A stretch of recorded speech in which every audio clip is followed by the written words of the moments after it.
بسم اللہ الرحمن الرحیم۔ السلام علیکم، امید کرتی ہوں آپ سب خیریت سے ہوں گے۔ آج ہم ایک نیا ناول سٹارٹ کرنے جا رہے ہیں۔ ناول کا نام ہے جنت کے پتے اور رائٹر ہے نمرہ احمد۔ ناول سٹارٹ کرنے سے پہلے میری آپ سب سے ایک چھوٹی سی ریکویسٹ ہے کہ جسٹ سبسکرائب دا چینل، اور اگر ویڈیو اچھی لگتی ہے تو شیئر اٹ۔ ناول سٹارٹ کرنے سے پہلے کچھ ایسی چیزیں جن کا ذکر نمرہ احمد نے اپنے ناول کے سٹارٹ ہونے سے پہلے کیا، انہیں میں اپنے الفاظ میں آپ کے ساتھ شیئر کرنا چاہتی ہوں۔ جنت کے پتے ایک حساس موضوع پر لکھی جانے والی ایک ایسی تحریر ہے جو صرف نمرہ احمد کے دل کے قریب نہیں ہے بلکہ یہ میرے دل کے بھی بہت قریب ہے۔ یہ کہانی ہے اذیت سہنے والوں کی، درد اٹھا کر صبر کرنے والوں کی، جہد کرنے والوں کی، کانٹوں پہ چل کر موتی بننے والوں کی۔ یہ کہانی اپنے مسئلے خود حل کرنے والوں کی ہے، ہر مشکل میں عزم و ہمت سے راستہ نکالنے والوں کی ہے، اور دوسروں کے سامنے اپنی تکالیف کا اشتہار نہ لگانے والوں کی۔ اور یہ کہانی ان لوگوں کے لیے ہے جو بہت سارے اچھے کام صرف اس لیے نہیں کر پاتے کہ وہ کام کرتے ہوئے اچھے نہیں لگیں گے، جو اللہ تعالیٰ کے کچھ احکامات پہ عمل تو کرنا چاہتے ہیں مگر وہ آج کے دور کے لحاظ سے انہیں پریکٹیکل نہیں لگتے، جو سیدھے راستے پہ تو چلنا چاہتے ہیں مگر انہیں اپنے ارد گرد کوئی حوصلہ افزا تحریک نہیں مل پاتی جو ان کی ہمت کو بندھائے۔ جنت کے پتے اسی سلسلے میں لکھی گئی ایک کتاب ہے، ایک حوصلہ افزائی کے طور پر لکھی جانے والی کتاب ہے۔ اگر آپ اس کہانی کو پڑھ کر، سن کر، دیکھ کر اس میں بتائے گئے شریعت کے احکامات کو جن پہ عمل کرنے کے لیے مرکزی کرداروں کو مشکل کا سامنا ہے نہیں بھی کر پاتے تو بھی ٹھیک ہے۔ یہ داستان کسی کو زبردستی کسی طرف کسی رخ پر مڑنے کے لیے مجبور نہیں کرتی، مگر یہ آپ سے صرف اتنا ضرور کہے گی کہ اگر آپ خود بھلے وہ کام کریں یا نہ کریں مگر جنت کے پتے تھامنے والوں کے لیے کبھی اذیت اور رسوائی کا سامان نہ بنے۔ احزاب کی جنگ لڑنے والوں کے لیے بنو کریتا نہ بنے۔ جو لوگ ان احکامات پہ عمل کرتے ہیں نا، ان کی ہمت بندھائیں، ان کی ہمت توڑے نہیں، ان کو اکیلا مت کریں، ان کو اللہ کا حکم جیسے ہے جب ہے کی بنیاد پہ ماننے کی سزا مت دیں۔ اگر کوئی اللہ کا حکم پورے کا پورا ماننا چاہتا ہے تو آپ بھلے خود وہ حکم مانیں یا نہ مانیں لیکن ان لوگوں کو ایک سائیڈ پہ مت کریں۔ یہ نمرہ احمد کا پوائنٹ آف ویو تھا اور میں ان کے اس پوائنٹ آف ویو سے اگری کرتی ہوں۔ اب ٹائم ویسٹ کیے بنا ناول سٹارٹ کرتے ہیں۔ لیپ ٹاپ تکیے پر رکھا تھا اور اس کے سامنے وہ کوہنیوں کے بل اوندھی لیٹی ہوئی تھی۔ اسکرین کی روشنی اس کے چہرے کو چمکا رہی تھی اور وہ تھوڑی تلے ہتھیلی رکھی دوسرے ہاتھ کی ایک انگلی لیپ ٹاپ کے ٹچ پیڈ پر پھیر رہی تھی۔ لمبے سیدھے سیاہ بال کمر پر پڑے تھے، اس کی آنکھیں بھی ویسی ہی تھیں، سیاہ بڑی بڑی مغلئی آنکھیں جن میں چاندنی کی سی چمک تھی، اور چہرہ تو ملائی کا بنا ہوا تھا، سفید ملائم اور چمکدار۔ وہ اسی مگر انداز میں اسکرین پر نگاہیں مرکوز کیے ٹچ پیڈ پہ انگلی پھیر رہی تھی۔ ایک کلک کے بعد اگلا صفحہ کھلا تو ایک دم اس کی متحرک انگلی ٹھہر گئی۔ اسکرین پہ جمی آنکھوں میں ذرا سا تفکر ابھرا اور پھر بے چینی۔ اس نے جلدی جلدی 2-3 بٹن تیز سے دبائے۔ لوڈنگ۔ اگلے صفحے کے لوڈ ہونے کا انتظار کرتے ہوئے اسی مضطرب انداز میں اس نے انگلی سے چہرے کے دائیں طرف پھسلتی لٹیں پیچھے کی۔ چند سیکنڈ بعد صفحہ لوڈ ہو گیا۔ وہ بے چینی جو اس کے چہرے پر نمودار ہوئی تھی وہ مزید بڑھ گئی تھی۔ جیسے جیسے وہ پڑھتی جا رہی تھی اس کی سیاہ آنکھیں حیرت سے پھیلتی جا رہی تھی، لب ذرا سے کھل گئے اور پورا وجود بے یقینی میں ڈوب گیا۔ ڈھیر سارے لمحے لگے تھے اسے خود کو یقین دلانے میں کہ جو وہ پڑھ رہی ہے وہ بالکل سچ ہے، اور جیسے ہی اس کے ذہن نے یقین کی دھرتی کو چھوا وہ ایک جھٹکے سے اٹھ کھڑی ہوئی۔ اس کا سیل فون سائڈ ٹیبل پر رکھا ہوا تھا۔ اس نے ہاتھ بڑھا کر سیل فون اٹھایا اور جلدی جلدی کوئی نمبر ملانے لگی۔ رات کی مقدس خاموشی میں بٹنوں کی آواز نے ذرا سا ارتعاش پیدا کیا تھا۔ اس نے فون کان سے لگایا تھا اور دوسری جانب بیل جا رہی تھی۔ ہیلو زارا، کیسی ہو؟ سو تو نہیں گئی تھی نا؟ حیا بول رہی ہوں۔ دوسری طرف اس کی دوست کچھ کہہ رہی تھی. وہ لمحے بھر کو سننے کے لیے رکی اور پھر دھیرے سے مسکرائی.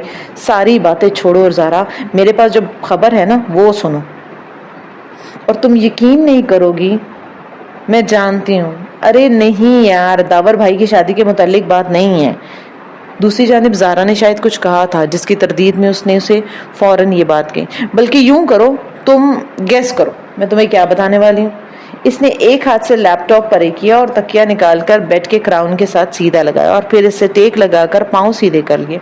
ساتھ ساتھ وہ نفی میں سر ہلاتی زارا کے کہے اندازوں کی تردید بھی کرتی جا رہی تھی. نہیں, بالکل نہیں. ایسا تو بالکل بھی نہیں ہے. ارے میری شادی وادی نہیں ہو رہی. جی نہیں, ارم کی بھی نہیں ہو رہی. سیریسلی زارا, تمہاری سوچ بس یہیں تک ہے. اب کان کھول کر سنیں. تمہیں وہ ایراسمس مینڈس ایکسچینج پروگرام یاد ہے جس کے لیے ہم نے اپلائی کیا تھا؟ کین یو بلیو اٹ زارا کہ مجھے یورپی یونین نے اسکالرشپ کے لیے سلیکٹ کر لیا ہے. دوسری جانب زارا اتنی زور سے چیخی تھی کہ موبائل کا سپیکر آف کرنے کے باوجود بھی اس کی چیخ جو ہے وہ پورے کمرے میں سنائی دے رہی تھی. بالکل سچ کہہ رہی ہوں زارا, ابھی 15 منٹ پہلے ہی مجھے یونیورسٹی کی طرف سے میل ملی ہے. اس نے ساتھ ہی ایک ہاتھ سے پڑے لیپ ٹاپ کا رخ اپنی جانب موڑا اور سر آگے کر کے غور سے دوبارہ دیکھنے لگی. ہاں, 15 منٹ پہلے ٹھیک 9:30 بجے نوٹ سلیکشن کی میل آئی تھی. تم بھی فوراً چیک کرو, تم نے بھی اپلائی کیا تھا نا, تمہیں بھی میل آئی ہوگی. وہ فون ایک ہاتھ سے پکڑے دوسرے سے بٹن دبا کر لیپ ٹاپ آف کرنے لگی. نہیں, اسپین کی ڈیوسٹو نے تو نہیں, بلکہ ٹرکی کی سبھانجی یونیورسٹی نے ہمیں سلیکٹ کیا اور ہم ایک سیمسٹر پڑھنے 5 ماہ کے لیے استنبول جا رہے ہیں. لیپ ٹاپ کی اسکرین جو ہے وہ اب سیاہ ہو چکی تھی. اس نے اسے ہاتھ سے بند کر دیا, پھر تار نکل کر سائڈ ٹیبل پر رکھا. ہاں, میں نے سبھانجی یونیورسٹی کو نیٹ پر دیکھا ہے, بہت خوبصورت یونیورسٹی ہے, مگر ایک چھوٹا سا مسئلہ ہے, لیکن ہم اس کے بارے میں اپنی فیملیز کو آگاہ نہیں کریں گے. دراصل سبھانجی یونیورسٹی میں نا لڑکیوں کے ہیڈ سکارف پر پابندی ہے, ادھر سر ڈھکنا منع ہے. گھر والوں کو بتا کر متنفر کرنے کے بجائے اس بات کو گول کر جانا. ویسے بھی ہم دونوں میں سے کوئی سکارف تو لیتا نہیں ہے. اسی لمحے کھڑکی کے اس پار کچھ کھڑکا تھا. وہ چونک کر دیکھنے لگی. قدادم کھڑکیوں کے آگے بھاری پردے گرے تھے, البتہ پیچھے جالیاں کھلی تھی. شاید اس کا وہم تھا. وہ سر جھٹک کر ایک بار پھر فون پر متوجہ ہو چکی تھی. ابا نے مجھے سکارف لینے یا ڈھکنے پر مجبور نہیں کیا, تھینک گاڈ. ہاں, ارم گھر سے باہر سکارف لیتی ہے. اس کے ابو تایا فرقان ذرا سخت قسم کے ہیں. وہ پھر سے بیٹھ کے کراؤن سے ٹیک لگا کر بیٹھ گئی. نیم دراز مگن سی بتانے لگی تھی. پرمیشن کا تو کوئی مسئلہ نہیں ہے. ابا اسپین جانے کی اجازت نہ دیتے, مگر ٹرکی میں سبین پپو رہتی ہیں نا, سو وہ مان جائیں گے. ویسے بھی انہیں اپنی بیٹی پر پورا بھروسہ ہے بھائی. پھر وہ چند لمحے کے لیے ایئر پیس سے ابھرتی اپنی دوست سے باتیں سنتی رہی. زارا خاموش ہوئی تو اس نے نفی میں سر ہلایا. کل نہیں یار, داور بھائی کی مہندی پرسوں ہے, تم آ رہی ہو نا؟ اور ہاں, میں اور ارم لہنگا پہن رہے ہیں. سارے کزنز بہت ایکسائٹیڈ ہیں, خاندان کی پہلی شادی ہے نا یار. اوکے, تو اب تم جا کر میل چیک کرو, میں بھی سوتی ہوں, رات بہت ہو گئی ہے. اس نے الوداعی کلمات کہہ کر اس نے موبائل فون کان کے ساتھ سے ہٹایا اور تکیے پہ اچھال دیا. پھر نہ جانے کیوں اٹھ کھڑی ہوئی. باہر لاؤنج خاموشی میں ڈوبا تھا اور حیا نے آہستہ سے اپنے کمرے کا دروازہ بند کیا اور ننگے پاؤں چلتی ہوئی لاؤنج سے کچن کی طرف آ گئی. سیاہ لمبی قمیض اور سیاہ کھلے ٹراؤزر میں اس کا قد مزید دراز لگ رہا تھا. کچن میں اندھیرا تھا اور وہ دروازے کے قریب رکی اور ہاتھ سے سوئچ بورڈ کو ٹٹولا. بٹن دبنے کی آواز آئی اور ساری بتیاں جل گئیں. اس نے آگے بڑھ کر فریج کو کھولا, پانی کی بوتل نکالی. جب وہ پانی کی بوتل نکال رہی تھی تو اس کو لگا کہ باہر کوئی ہے, لیکن اس نے زیادہ اس چیز کو نوٹس نہیں کیا. پھر اس نے کاؤنٹر پر رکھ کر بوتل کو شیشے کا گلاس اٹھایا. تبھی اس کی نگاہ کاؤنٹر پہ رکھی کسی سفید چیز پر پڑی. وہ جیسے چونک اٹھی, بوتل وہیں سلیپ پر رکھ کر اس کی طرف آئی. وہ سفید ادھ کھلے گلابوں کا بکے تھا جس میں کہیں کہیں سبز پتے نظر آ رہے تھے اور ساتھ میں ایک لفافہ بھی تھا. حیا نے گلدستہ اٹھایا اور چہرے کے قریب لا کر آنکھیں موندے سونگا. دل فریب تازگی بھری مہک اس کے اندر سے آ رہی تھی جو اس نے اپنے اندر اتار لی تھی. پھول بالکل تازہ تھے جیسے ابھی ابھی کسی نے توڑ کے رکھے ہوں, اور وہ یہ سوچ رہی تھی جانے یہ کون یہاں رکھ گیا ہے سلیب پر. اس نے بند لفافہ اٹھایا اور پلٹ کر دیکھا, اور پھر گھر کے پتے کے اوپر نمایاں سا حیا سلیمان لکھا ہوا تھا. پیچھے بھیجنے والے کا پتہ نہیں تھا, بس کوریئر سروس کی مہر اور سٹیکر لگے ہوئے تھے, اور مہر پہ 1 روز قبل کی تاریخ تھی. اس کو کبھی کسی نے یوں پھول نہیں بھیجے تھے. یہ معاملہ کیا تھا بھلا؟ الجھتے ہوئے حیا نے لفافہ چوک کیا. اندر ایک موٹا کاغذ تھا. اس نے 2 انگلیاں لفافے میں ڈال کر کاغذ پکڑا اور باہر نکالا. سفید کاغذ بالکل صاف تھا, نہ کوئی لکیر نہ کوئی ڈیزائن, بس اس کے وسط میں انگریزی میں 3 لفظ لکھے ہوئے تھے,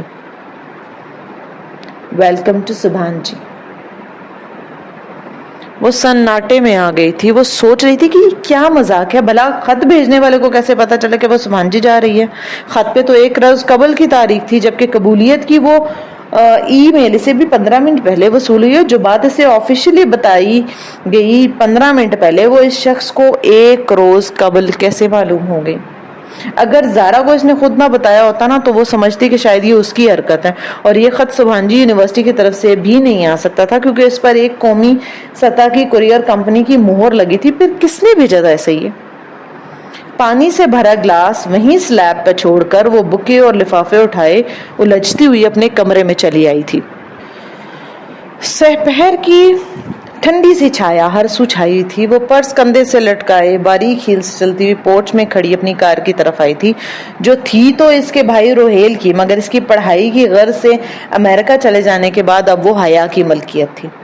اس نے چابی لاک میں گھمائی.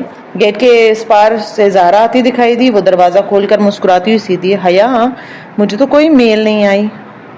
زارا نے ہاتھ کھلے گیٹ کو دھکیل کر اندر قدم رکھا. اس کے چہرے پہ اداسی تھی. وہ درمیانی شکل و صورت کی سٹائلش سی لڑکی اور حیا کی ہم عمر تھی.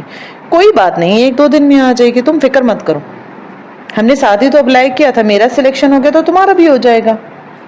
حیا نے ڈرائیونگ سیٹ کا دروازہ آدھا کھولے کھڑے کھڑے اسے بتانے لگی, مگر اسکالرشپ پروگرام تو کوآرڈینیٹر کے آفس کے باہر جو لسٹ لگی تھی اس میں بھی میرا نام نہیں تھا.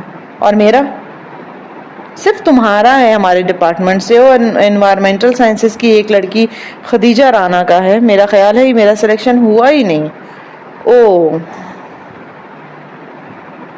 خیر, تم کہیں جا رہی تھی؟ ہاں, مارکیٹ جا رہی تھی ارم کے ساتھ. داور بھائی کی مہندی کا فنکشن ہے, اور میرے لہنگے کے ساتھ کی ہائی ہیلز گم ہو گئی ہیں. شاید کام والی اٹھا کر لے گئی ہے. اب نئے جوتے لینے پڑیں گے. تم چلو گی؟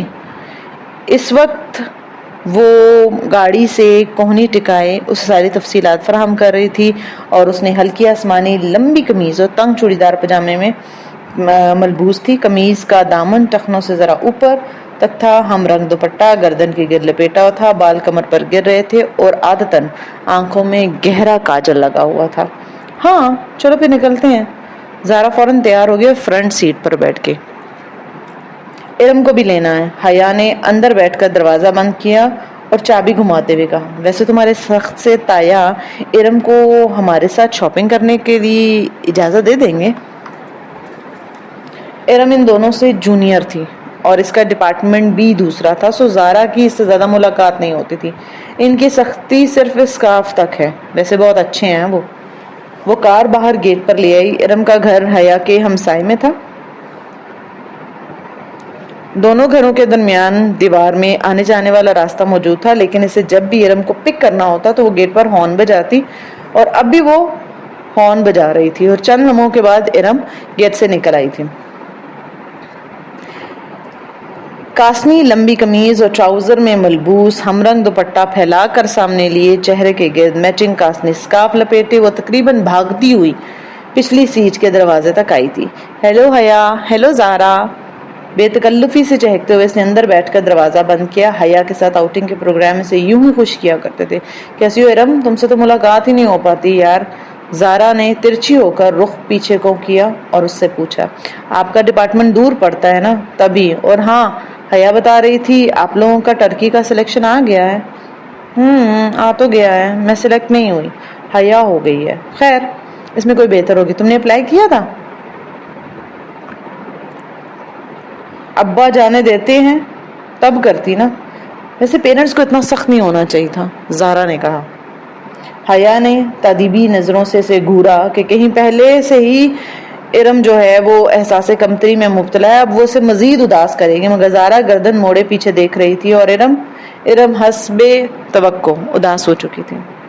ابا بھی پتہ نہیں کس پہ چلے گئے، اتنی گرمی میں اسکارف لینا آسان تھوڑی ہوتا ہے، اور کل مہندی کے لہنگے کی بھی آستینیں مجھے ہاف نہیں بنانے دی۔ حیا کی بھی تو آدھی آستینیں اتنی اچھی لگتی ہیں، مگر ابا ذرا بھی سلیمان چچا کی طرح نہیں۔ ارم تمہیں آج کیا لینا ہے؟ میں نے تو جوتے لینے تھے، کیونکہ اب اس کو کوفت ہو رہی تھی۔ ارم کا ہر وقت کا شکایتی رویہ اسے بے حد برا لگتا تھا۔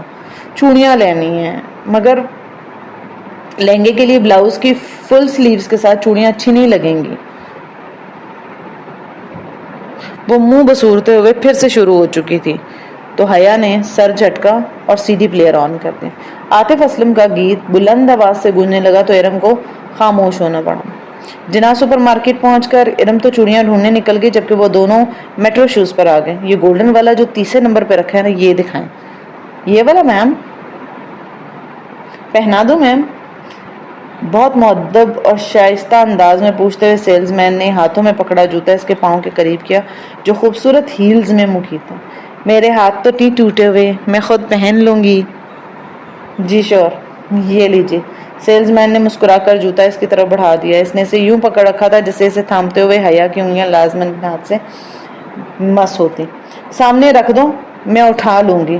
اس کے روکھے لہجے پر سیلز مین نے زیر لب کچھ گنگناتے ہوئے جوتا سامنے رکھ دیا۔ پھر بل کی ادائیگی کے بعد کاؤنٹر پر کھڑے لڑکے نے بقیہ رقم اس کی طرف بڑھائی تو حیا نے دیکھا چند نوٹوں کے اوپر 5 کا سکہ رکھا ہے اور لڑکے نے سکے کو یوں پکڑ رکھا ہے جیسے سیلز مین نے جوتے کو پکڑ رکھا تھا، تاکہ جب وہ اس کو تھماتا نا پیسے تو اس کا ہاتھ اس سے ضرور ٹکراتا۔ شکریہ۔ حیا نے نوٹ کنارے سے پکڑ کر کھینچا، سکہ لڑکے کے ہاتھ میں ہی رہ گیا۔ میم آپ کا سکہ؟ لڑکے نے فاتحانہ انداز میں سکہ اس کی جانب بڑھایا کہ اب تو پکڑے گی لازمی، یہ سامنے رکھے صدقے کے باکس میں ڈال دیجیے۔ وہ بے نیازی سے کہتے ہوئے شاپر تھامتے ہوئے چل پڑی تھی، جبکہ زارا نے بے اختیار کہکا لگایا تھا، اس لڑکی کی شکل دیکھنے والی تھی حیا۔ دل تو کرتے کہ اس کی اسی شکل پہ شاپ کے سارے جوتے دے ماروں۔ معلوم نہیں ہمارے مردوں کی ذہنیت کب بدلے گی، یوں گھورتے ہیں جیسے کبھی کسی لڑکی کو دیکھا ہی نہ ہو۔ وہ تنفر سے ناک سکوڑتی ہوئی غصے میں بولتی زارا کے ساتھ سیڑھیاں اتر رہی تھی جب قریب سے آواز آئی، تو نہ اتنا بند سنور کر نکلا کرو نا بی بی۔ وہ چونک کر آخری سیڑھی پر ٹھہر گئی۔ وہ ایک معمر خاتون تھی، بڑی سی چادر میں لپٹی ہوئی، ناگواری بھری نگاہ ان پہ ڈالتے ہوئے آہستہ آہستہ اوپر زینے چڑھ رہی تھی۔ ایک تو لوگوں کو راہ چلتے تبلیغ کرنے کا بہت شوق ہو گیا۔ وہ اور بھی بہت کچھ کہتی مگر زارا اس کی کوہنی سے تھامتے ہوئے سے وہاں سے لے آئی تھی۔ تبھی ارم سامنے سے آتی ہوئی اس کو دکھائی دی۔ اس کے سینے پہ پھیلا دوپٹہ اب سمٹ کر گردن تک آ گیا تھا اور اس نے کچھ خاص شاپنگ نہیں کی تھی، شاید وہ صرف ان کے ساتھ آؤٹنگ پر آئی تھی۔ میٹرو سے وہ اسکوپ چلی گئی کہ کچھ ہلکا پھلکا کھا لیں گے۔ رات کی دعوت تو تایا فرمان کی طرف تھی جو وہ بیٹی کی شادی کے لیے جمع ہونے والے خاندان والوں کو دے رہے تھے۔ میرے لیے پائن ایپل سلیش منگوا لینا، میں ذرا بیکری سے کچھ لے آؤں۔ ارم جھٹپٹ باہر کو لپکی۔ حیا نے گہری سانس لیتے ہوئے اپنی جانب کا شیشہ نیچے کیا۔ سرد ہوا کا تھپڑ تیزی سے اندر آیا، مگر اتنی سردی میں سلیش پینے کا اپنا ہی مزہ تھا۔ وہ پارکنگ لاٹ میں موجود تھی اور ٹھنڈی ہوا نے ساری جگہ کو گھیر رکھا تھا۔ مغرب گہری ہو چکی تھی اور ہر طرف اندھیرا سا تھا۔ ارم خاصی کمپلیکس لگتی ہے یار۔ ارم دور ہو گئی تو زارا اس کو کی طرف گھومی، اور تم اس کے انہی کمپلیکسز کو ہوا دیتی ہو۔ تایا فرقان صرف اسکارف کی سختی کرتے ہیں، وہ بس اس بات پہ خود ترسی کا شکار ہے اور تم بھی اس کا ساتھ دے رہی تھی۔ میں نے سوچا کہ بیچاری نہیں ہے وہ بیچاری، اب اس کو بھی یہی سمجھنا ہے کہ خواہ مخواہ خود ترسی سے نا وہ باہر نکل آئے۔ ویٹر ہاتھ میں کارڈ پکڑے حیا کی طرف کھلے شیشے کے باہر آ چکا تھا. تمہیں یاد ہے نا زارا، پچھلے سال جب یونیورسٹی والوں نے ہمیں ٹرکی کے ٹرپ کی آس دلائی تھی اور آخر میں پہنچ کر سارا پروگرام ہی کینسل کر دیا تھا. آرڈر لکھوا کر وہ شیشہ اوپر چڑھاتے ہوئے یاد کر رہی تھی. میں تو اتنی مایوس ہو گئی تھی کہ سوچا بھی نہیں تھا کہ کبھی ٹرکی جا سکوں گی. زارا اور وہ انٹرنیشنل اسلامک یونیورسٹی میں LLB آنرز کے 5ویں سال میں تھی. اس کا 7واں سیمسٹر درمیان میں تھا جبکہ یورپی یونین کی اسپانسرڈ اسکالرشپ کا اعلان ہوا، جس کے تحت یورپ اور ایشیا کی یونیورسٹیز کے مابین طلباء کا تبادلہ ہونا تھا. یوں چند ماہ کے لیے یہاں سے کچھ طلباء یورپ کی یونیورسٹیز جائیں گے اور ایک سیمسٹر پڑھ کر واپس آ جائیں گے. جبکہ یورپین یونیورسٹیز میں درخواست دینے کی باری آئی تو اسے ترکی کی سبحانجی یونیورسٹی کا فارم سب سے آسان لگا، مگر پھر ایک ہسپانوی یونیورسٹی میں بھی ساتھ ہی اپلائی کر دیا اور اب بالآخر سبحانجی نے اسے منتخب کر لیا تھا. ادھر 7واں سیمسٹر پورا کر کے اسے فیبرری میں 5 ماہ کے لیے ٹرکی جانا تھا، جہاں اس کے اپنے مضامین تو نہ تھے کہ ٹرکی کا قانون پاکستان کے قانون سے مختلف تھا. 5 ماہ کے لیے وہ اپنی مرضی سے کوئی بھی مضمون پڑھ سکتی تھی اور پھر واپس آ کر اسے LLB کا 8واں سیمسٹر شروع کرنا تھا. کتنا مزہ آئے نا حیا اگر کوئی رومانٹک سا ہینڈسم سا ہم سفر تمہیں وہاں مل جائے. تمہارا سفر کتنا خوبصورت ہو جائے گا نا. ہم سفر کوئی نہیں ملنے والا کیونکہ پاکستان سے سبحانجی یونیورسٹی میں صرف 2 لڑکیاں ہی جا رہی ہیں اور پھر ہم ٹھہرے آل ویمن یونیورسٹی میں پڑھنے والے. وہ خدیجہ رانا جو تمہارے ساتھ جا رہی ہے، اس سے کوئی بات ہوئی؟ ویٹر نے شیشہ بجایا تو حیا چونکی اور پھر شیشہ نیچے کرنے لگے. نہیں یار، خدیجہ رانا کو تو میں نہیں جانتی، معلوم نہیں کون ہے. اس نے سلش کا گلاس پکڑا، زارا کا اسے تھمایا اور ارم کا ڈیش بورڈ پہ رکھا، پھر اپنے لبوں سے گلاس کو لگایا. تھوڑا سا سلش جب اس کے اندر اترا تو اس کو سکون ملا اور وہ بے دہانی میں شیشہ بند کرنا بھول گئی تھی اور اسے علم نہ ہو سکا. دفتن زارا کا موبائل بجا. زارا نے سپ لیتے ہوئے موبائل کان سے لگایا. ہیلو اما جی. کیا؟ آواز خراب ہے، 1 منٹ. زارا کے فون پر غالباً سگنل جو ہیں وہ ٹھیک نہیں آ رہے تھے. وہ سلش کا گلاس ہاتھ میں پکڑے دروازہ کھول کر باہر نکل گئی تھی. حیا اب گلاس سے چھوٹے چھوٹے سپ لیتے ہوئے زارا کو ونڈو سکرین کے اس پار دیکھ رہی تھی اور اب وہ دور ایک درخت کے پاس کھڑی فون پہ بات کر رہی تھی. Hello my lady.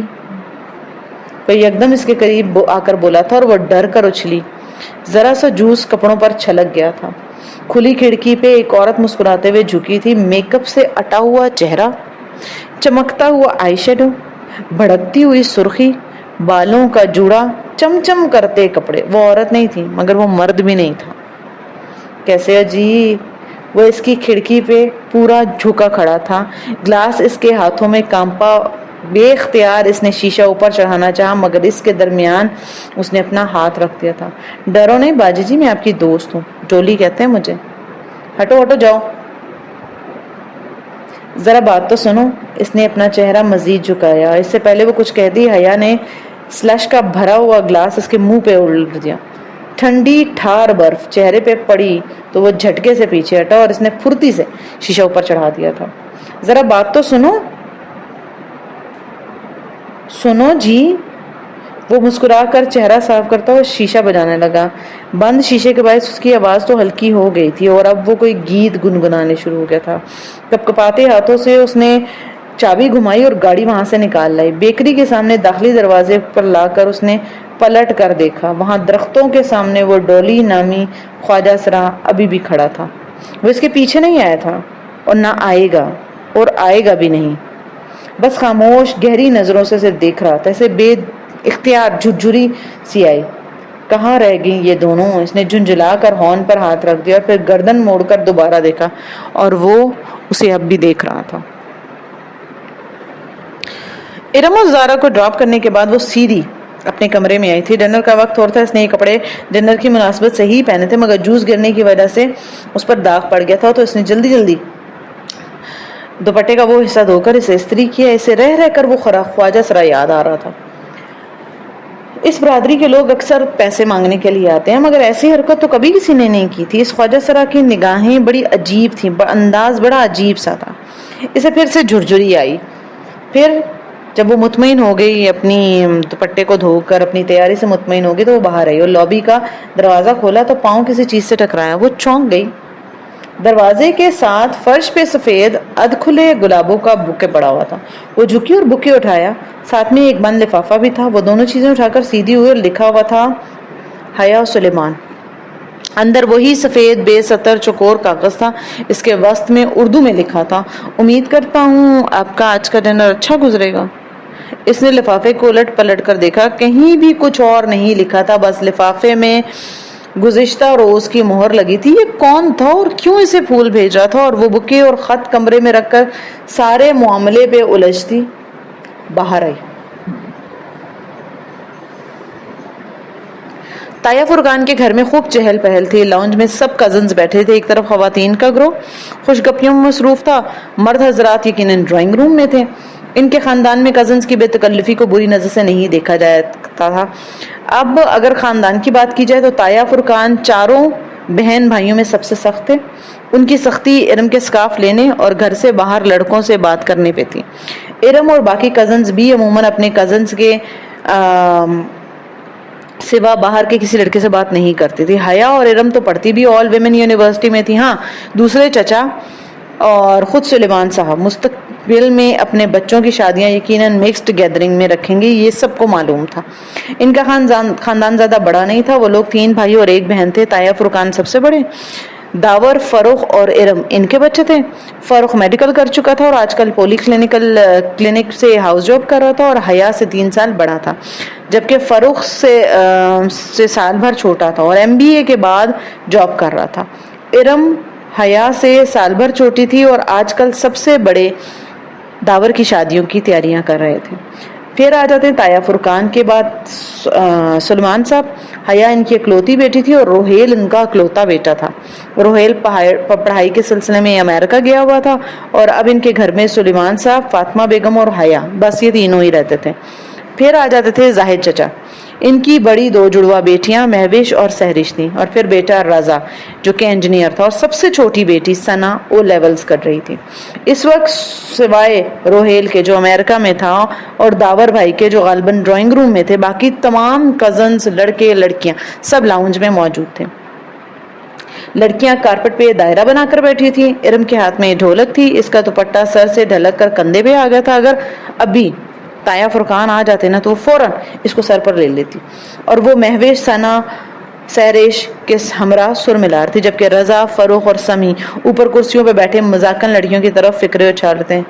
Hello every one. وہ سینے پہ ہاتھ باندھی چلتی ہوئی ان کے قریب آئے تو سب کی نظریں اس کی طرف اٹھیں. سفید چہرے کے دونوں اطراف میں گرتے سیدھے سیاہ بال اور بڑی بڑی کاجل سے لبریز آنکھیں. وہ تھی ہی اتنی حسین کہ ہر نگاہ اسے 27 سے دیکھتی.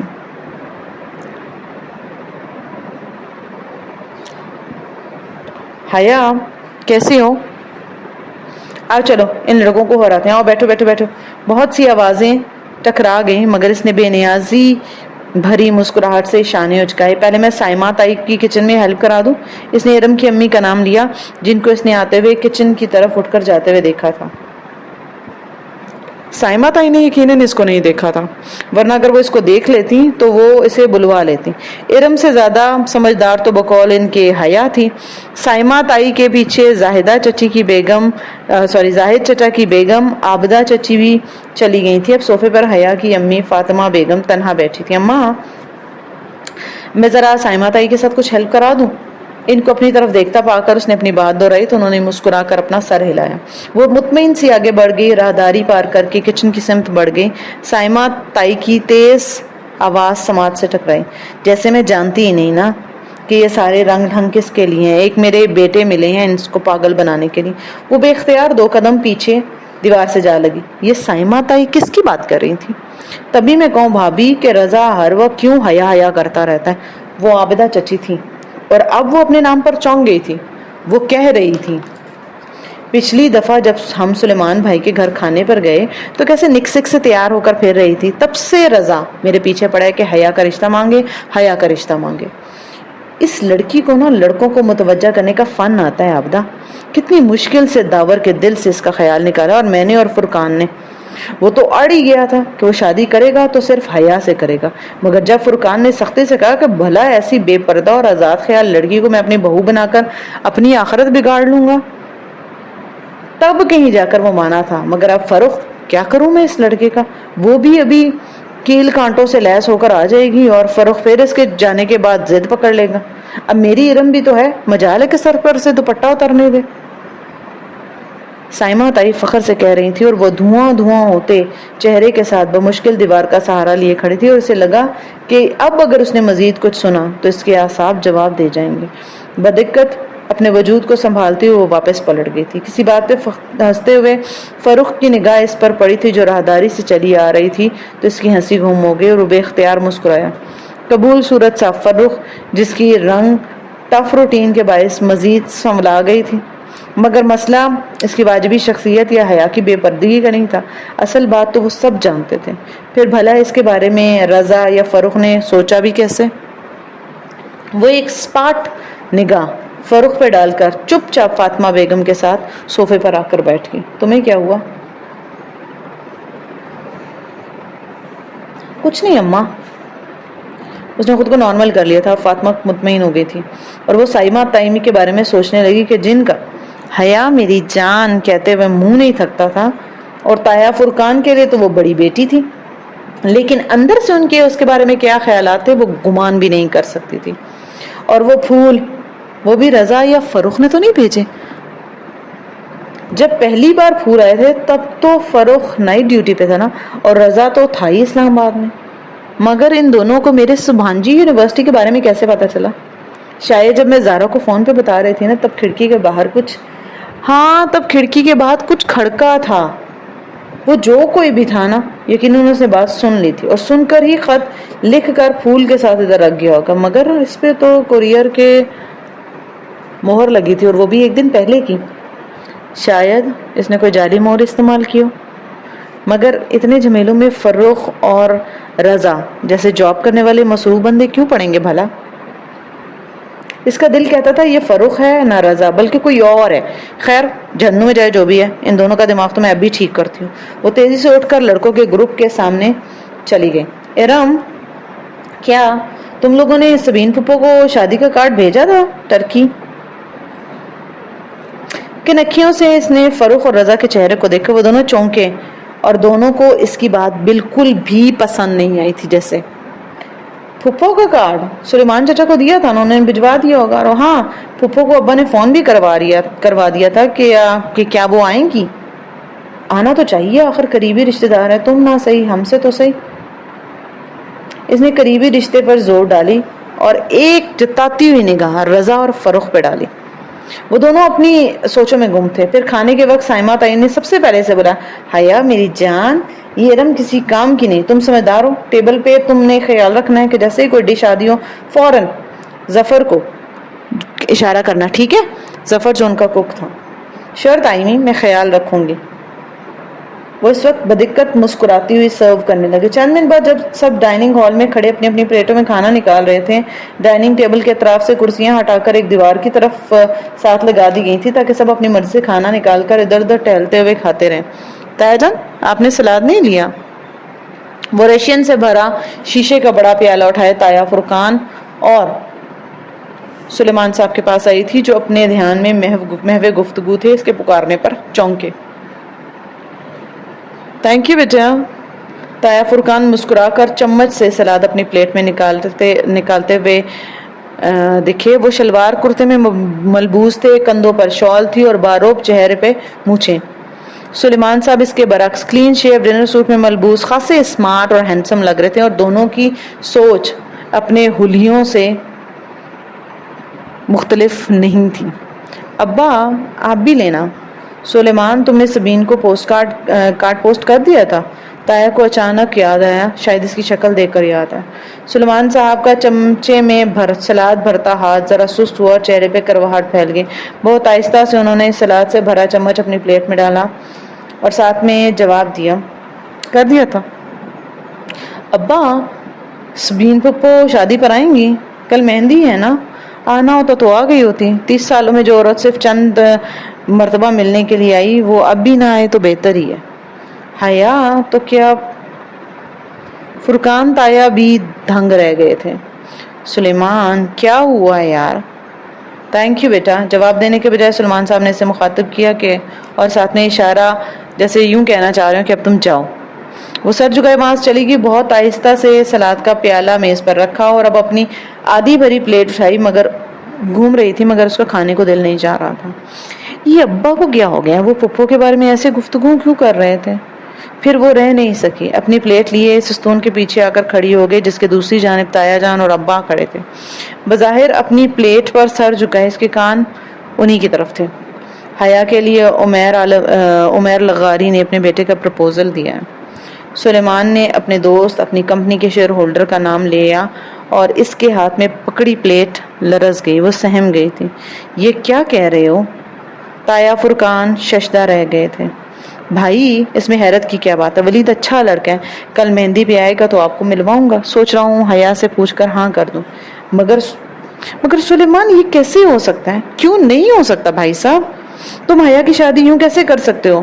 باپ ہوں میں اس کا. فاطمہ بھی راضی ہے اور مجھے یقین ہے کہ حیا کو بھی کوئی اعتراض نہیں ہوگا. اور جہاں کا کیا ہوگا؟ کون جہاں؟ سلیمان جیسے یکسر انجان بن گئے تھے. تمہارا بھانجا سبین کا بیٹا جہاں جس سے تم نے حیا کا نکاح کیا تھا. تم کیسے بھول سکتے ہو؟ جواباً سلیمان نے ناگواری سے سر جھٹکا. وہ 21 سال پہلے کی بات ہے اور حیا اب 22 سال کی ہو چکی ہے. بے وقوفی کی تھی میں نے سبین پر اعتبار کر کے اپنی بچی کا نکاح اس کے بیٹے سے کر دیا تھا. کیا ان 21 سالوں میں کبھی سبین نے مڑ کر پیچھے دیکھا؟ اس نے کبھی پوچھا اس نکاح کا کیا بنا یا کیا بنے گا؟